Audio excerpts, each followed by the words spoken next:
여러분들의 구독과 좋아요는 저에게 큰 힘이 됩니다. 귀 기울이면 마음이 행복해지는 시간. 안녕하세요. 빛나는 오늘을 듣다입니다. 여러분들은 어느 때보다 하루를 열심히 살았는데 만족보단 뭔가 부족한 느낌이 들었던 적 있으신가요? 오늘 하루 멋지게 뿌듯하게 보냈다고 생각했더니 무의식적으로 켠 SNS에 나보다 더 잘 나가는 친구의 게시물을 보며 만족감은 금세 사라지고 괜시리 우울함이 밀려든 적도 있을 겁니다.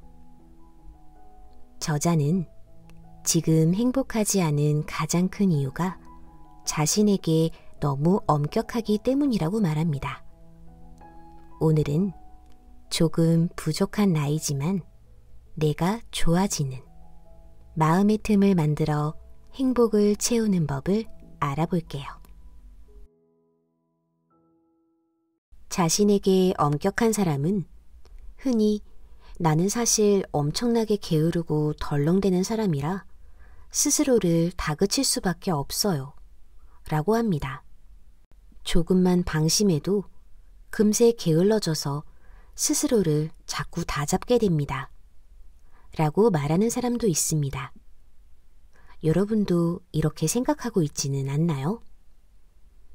이상하게 들릴지는 모르겠지만 진짜 게으름뱅이는 자기가 게으름뱅이라는 것조차 인식하지 못합니다. 보통 다 그렇게 한다거나 이 정도는 괜찮다고 생각하기 때문에 본인은 전혀 문제 삼지 않습니다. 사실 나는 게으름뱅이가 아닐까? 라고 생각하는 사람은 오히려 성실한 사람입니다. 게으른 사람이 되지 않으려고 늘 매서운 눈으로 자신을 감시하는 것입니다. 무서운 교관이 언제나 바로 곁에서 나를 지켜보는데 마음 편히 쉴 수 있을까요? 그런데 왜 게으르면 안 된다고 생각하게 되었을까요? 지금까지 살아오면서 근면하고 성실하며 빈틈없는 자세를 요구받는 일이 많았기 때문일까요? 부모님에게 꾸중을 들어서일까요? 주변에 열심히 하는 사람들이 너무 많아서 게을러질 틈이 없었던 것일까요? 아니면 게을러지면 어쩌지? 하는 불안감 때문일까요?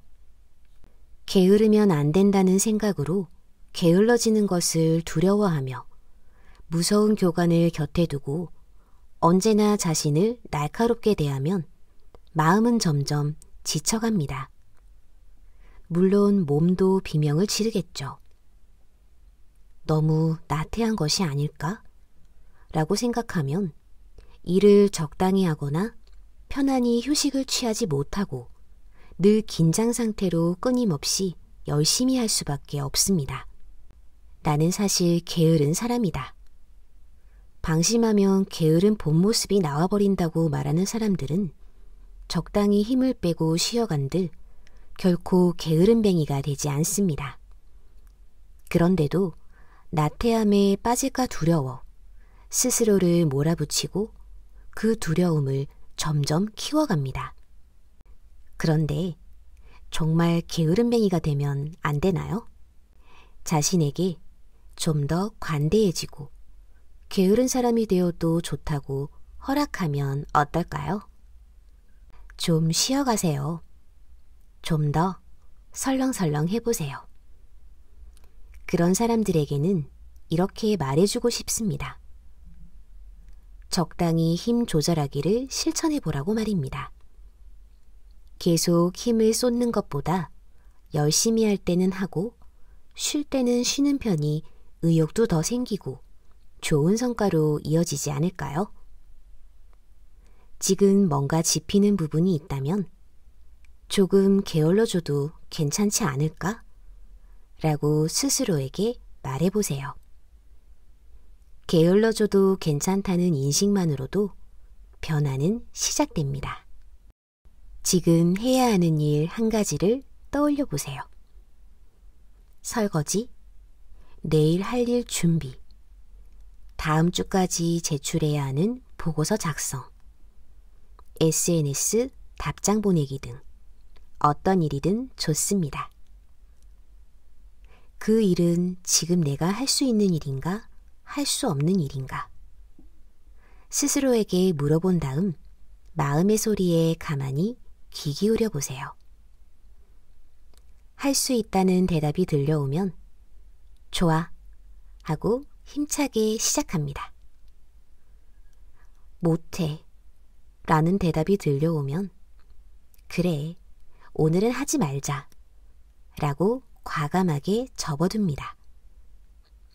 뒤이어 꼭 해야 하는 일인데 라는 말이 들려온다면 한층 단호하게 그래도 일단 접자고 외칩니다. 하지 않으면 안 되는데 라고 생각하는 이유는 하고 싶지 않은 일이기 때문입니다. 이때는 하고 싶지 않다는 자신의 마음을 존중해 주세요. 자신에게 엄격한 사람은 자신의 기분을 존중하는 마음 훈련을 꼭 해야 합니다. 그러면 일이 전혀 진행되지 않잖아. 상사한테 혼난다고. 이런 걱정이 이어져도 무조건 괜찮아, 괜찮아 하고 대답해 주세요. 나 자신에게 일단 접어두기를 허락합니다. 다른 작업을 해도 좋고 쉬거나 놀아도 좋습니다. 죄책감을 느낄 필요는 전혀 없습니다. 이렇게 계속하다간 급기야 아무것도 하기 싫어질걸? 이라는 소리가 들려올지도 모릅니다. 그때는 그래도 괜찮아 하고 자신에게 말해주세요. 상사에게 혼날 거야. 아무것도 하기 싫어질 거야 라는 말은 두려움을 조장하는 협박입니다. 이것은 타인 중심의 삶을 살며 자신을 신뢰하지 않는다는 증거이기도 합니다. 이럴 때는 그런 협박에 넘어가면 안 돼 하고 스스로에게 단단히 일러둡니다. 꼭 해야 하는 일이지만 지금 내가 할 수 없는 일이라는 생각이 들 때는 다른 사람에게 도움을 요청하면 됩니다. 실제로 많은 사람들이 남에게 부탁하기를 꺼립니다. 특히 자신에게 엄격할수록 남에게 의지하면 안 된다고 믿기 때문에 모든 일을 혼자 떠안으려 할 때가 많습니다. 그러므로 다른 사람에게 의지하기, 부탁하기, 또한 스스로 엄격한 사람에게는 자신을 바꿔가는 마음 훈련인 셈입니다. 마지막으로 반드시 내가 직접 해야 해, 꼭 지금 해야만 해 라고 생각되는 일이 있다면 자기 긍정감을 높일 기회라고 인식해 보세요. 사실은 안 해도 되지만 그럼에도 불구하고 열심히 하려는 내가 정말 기특해 라고 3번 이상 되뇌인 다음 기운차게 시작합니다. 그때는 반드시 노력하는 나 자신을 충분히 칭찬해 주세요. 해야 할 일이 머릿속을 맴돌 때 이런 방법을 활용하면 지금 내가 할 수 있는 일을 하든 아무것도 하지 않든 자연스러운 내가 됩니다.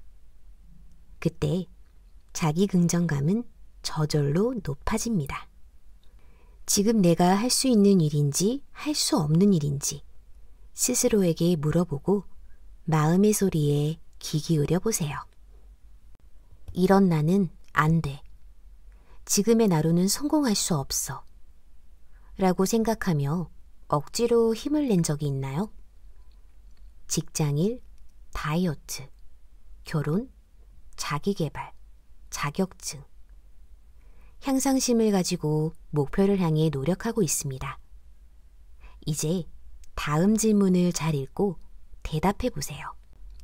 이런 나는 안 돼 라고 단호하게 자기 부정을 하면서 노력하지는 않습니까? 여러분이 비판을 받으면서 성장하는 성향이라면 이 방법이 효과가 있을지도 모릅니다. 그러나 자신이 칭찬받으면서 성장하는 성향이라면 이런 나는 안 돼라고 생각하는 순간 의욕을 잃게 됩니다. 성공하기 위해서는 더 노력해야 해 라고 자신을 격려하려고 하지만 실제로는 반대의 효과를 가져옵니다. 이런 격려 방식은 두려움을 이용해 자신을 몰아세우려는 심리에서 비롯됩니다. 사실 그다지 효과 없는 방식입니다. 다이어트는 결과가 나타나기까지 몇 개월에서 몇 년의 시간이 걸립니다. 자신에게 엄격한 사람은 그동안 두려움을 이용합니다. 이때도 무서운 교관이 나타나 지금 먹으면 살찐다. 칼로리 계산은 제대로 했나? 배고프다니 약한 소리 하지 마. 식이 조절을 더 해야지. 라고 쉴 새 없이 소리칩니다. 이 상태로 다이어트에 성공할 수 있을까요? 살을 빼는 것보다 무서운 교관의 말을 견디기가 힘들어서 도망치고 싶지 않을까요? 무조건 오늘 중으로 자료를 정리해야 내일 발표할 수 있는 상황이라면 효과를 발휘할지도 모릅니다. 그러나 장기적인 목표를 이루고자 할 때 반복적인 자기 부정은 그저 의욕을 좀먹는 일이나 다름없습니다. 장기간에 걸친 일을 할 때 처음 시작 단계에서는 두려움을 활용해도 좋지만 일단 시작한 후에는 목표를 향한 애정이 필요합니다. 여기서 말하는 애정은 기쁨, 즐거움, 흥, 유쾌함과 같은 긍정적인 감정을 의미합니다. 다이어트에 성공하고 싶다면 지금 이대로는 안 돼. 살을 빼지 않으면 누가 날 좋아하겠어? 라고 스스로를 겁주지 말고 어떻게 해야 다이어트를 즐기면서 할 수 있을까? 하고 즐길 방법을 모색하는 것이 효과적입니다. 다이어트에 성공하면 마음에 드는 옷을 실컷 입어야지. 인기도 엄청 많아질 거야. 다들 예쁘다고 하겠지? 하고 욕심을 내도 좋습니다. 다이어트를 하면 몸이 가벼워져서 활동하기도 편하고 건강해지니까 기분도 좋아질 거야. 라며 건강이 좋아지는 효과에도 집중해 봅니다. 두려움에서 비롯된 노력은 실패하기 쉽습니다. 그러니 어떻게 하면 재미있게 할 수 있을까 하고 꼭 한번 생각해 보세요. 분명 스스로 행복해지는 좋은 연습이 될 것입니다. 지금 자신의 모습 그대로 받아들이는 것은 자기 긍정감을 높이는 일이자 자신을 올가맨 긴장을 느슨하게 풀어주는 일입니다. 예를 들어 남에게는 쉽지만 내게는 어려운 일이 있을 때 스스로에게 어떤 태도를 보이나요? 그저 자신을 호되게 꾸짖느라 여념이 없을지도 모릅니다. 하지만 그럴 때는 의식적으로 어쩔 수 없지. 그게 나인걸. 하고 말해보세요. 오늘은 정말 연인에게 짜증내지 않고 다정하게 대해야겠다고 다짐했는데 상대의 무심한 태도에 불쑥 화를 내고 말았다면 여러분은 어떤 기분으로 생각을 할까요? 그럴 때는 그게 나인걸. 어쩔 수 없지. 라고 말해보세요. 금방 짜증을 내는 것도 나. 오늘 상대방의 태도에 화낸 것도 나. 나는 그런 사람이니 어쩔 수 없지. 하고 나 자신에게 말해줍니다. 괜찮아? 업무량이 너무 많아서 힘들지 않아? 라는 주변의 걱정에 무심코 강한 척하며 괜찮고 말고 충분히 할 수 있어. 라고 대답해버린 후에 도저히 안 되겠는데? 도와달라고 할 걸 그랬어. 라고 후회한 적이 있나요? 그럴 때도 이게 나인걸, 어쩔 수 없지 라고 스스로에게 말합니다. 남과 나를 비교하지 말아야지 하면서도 무심결에 친구와 자신을 비교하고 의기소침해질 수도 있습니다. 그때도 어쩔 수 없지, 그게 지금의 나니까 라고 용서해 주세요. 오늘은 꼭 원고를 많이 써야지 라고 다짐했는데 유튜브를 보느라 원고는 한 글자도 쓰지 못한 날. 지금까지의 여러분이라면 어떻게 했을까요? 괜히 시간만 낭비했다며 씁쓸한 기분이 들지도 모릅니다. 그럴 때 어쩔 수 없지, 그게 지금의 나니까 라고 받아들입니다.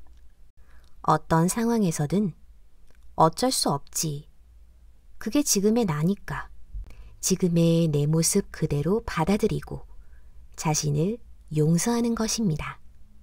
자신에게 엄격한 사람은 이런 의문을 가질지도 모릅니다. 나에게 너무 관대하지 않나? 너무 뻔뻔한 것도 썩 좋아 보이지는 않아. 내가 잘못해놓고 그렇게 얼버무리는 것은 더 못난 행동이야. 건방지다고 남들한테 미움받지 않을까? 이런 생각이 든다면 자신에게 너무 엄격하다는 증거입니다. 어리광을 부리면 안 된다고 줄곧 믿어왔습니다.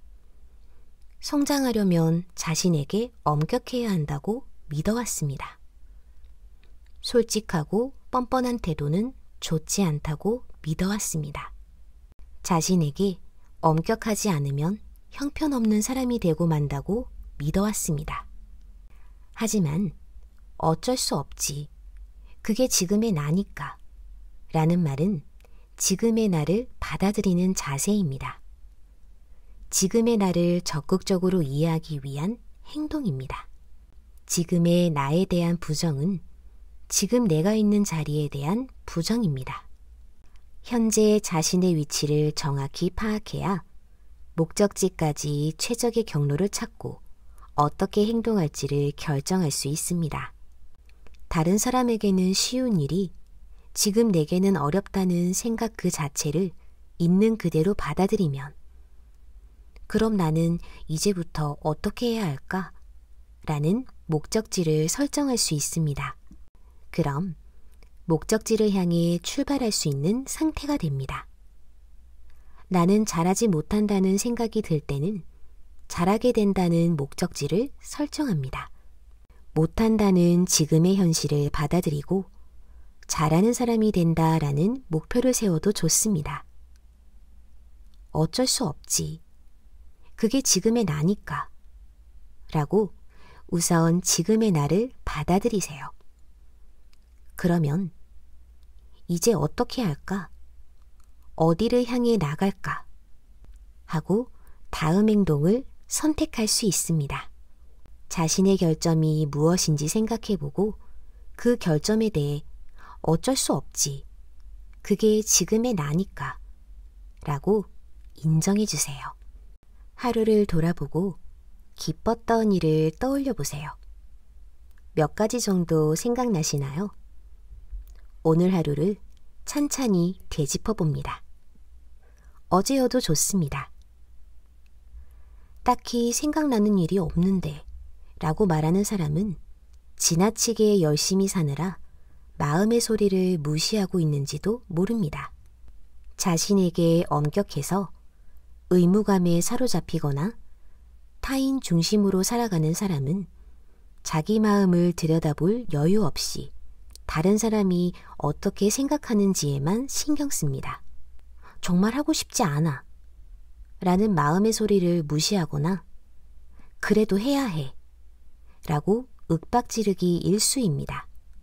그럴 때는 무언가를 하기 전에 내 마음이 즐거운지 확인하는 습관을 들여보세요. 마음이 즐거운 일인가? 기분 좋은 일인가? 정말 하고 싶은 일인가? 내 마음에 물어봅니다. 스스로에게 엄격한 사람의 일상에는 마음이 즐거운 일, 기분 좋은 일, 정말 하고 싶은 일이 그리 많지 않습니다. 그런 사람일수록 해야 하는 일이 더 많은 법이니까요. 그렇다고 느닷없이 좋아하는 일, 기분 좋은 일만 하라는 의미가 아닙니다. 마음이 즐거운 일인가? 전혀 아니야. 마음이 즐겁기는커녕 하기 싫은 일이야. 이렇듯 자신의 마음을 확인하는 것입니다. 자신의 마음을 명확하게 인식하는 습관을 들여보세요. 이 또한 마음과의 대화입니다. 자신에게 엄격한 사람은 이 질문을 스스로 던짐으로써 자신이 얼마나 마음이 괴로운 일만 하고 있는지, 마음이 즐겁지 않은 일을 하는지를 깨닫게 됩니다. 이때의 깨달음이 무엇보다 중요합니다. 문제의식을 가지고 해결책을 찾아야 한다는 생각으로 이어지기 때문입니다. 그러면 지금까지는 아무 생각 없이 해왔더라도 마음이 싫어하는 일을 하는 것이 점점 고통스러워집니다. 인간에게는 고통을 피하려는 본능이 있습니다. 마음이 힘들어하는 일만 하기 싫다는 생각이 들수록 좋아하는 일, 즐거운 일을 해야겠다는 생각과 고통스러운 일은 하지 않겠다라는 자세가 생겨납니다. 마음이 즐거운 일인가? 라는 질문만으로도 충분히 변화를 느낄 수 있습니다. 다만 정말 내 얘기야. 난 마음이 즐거워하지 않는 일만 하고 있네. 라는 단순한 공감으로 그치지 않기를 바랍니다. 머리로만 이해해서는 아무것도 달라지지 않습니다. 머리로는 아는데 라는 말로 끝나버립니다. 직접 마음에 질문을 던져보고 자기 마음을 들여다보기 바랍니다. 매 순간 마음이 즐거운 일인가? 라고 묻는 일은 말처럼 쉽지 않습니다. 그저 습관적으로 마음이 즐겁지 않은 일을 하기 때문입니다. 그러므로 우선 하루를 되돌아보는 것부터 시작해 생각이 났을 때마다 마음을 들여다보세요. 중요한 것은 직접 행동하고 느껴보는 것입니다. 그래야 커다란 변화가 시작됩니다. 오늘은 나를 내려놓으니 내가 좋아졌다 라는 책과 함께 했는데요. 이 책은 타인의 시선을 의식하고 남들의 기준에 맞춰 살아가는 것보다 나 자신을 들여다보고 나에게 만족하고 나를 사랑해야 비로소 내 마음에 행복이 찾아온다고 말해주고 있습니다. 내 마음이 진정으로 원하는 것이 무엇인지, 내가 얼마나 가치 있는 사람인지를 깨달으며 자신감을 찾을 수 있는 내용이 담겨 있으니 참고하시면 좋을 것 같습니다. 나를 내려놓으니 내가 좋아졌다의 이야기는 여기서 마칠게요. 또 만나요.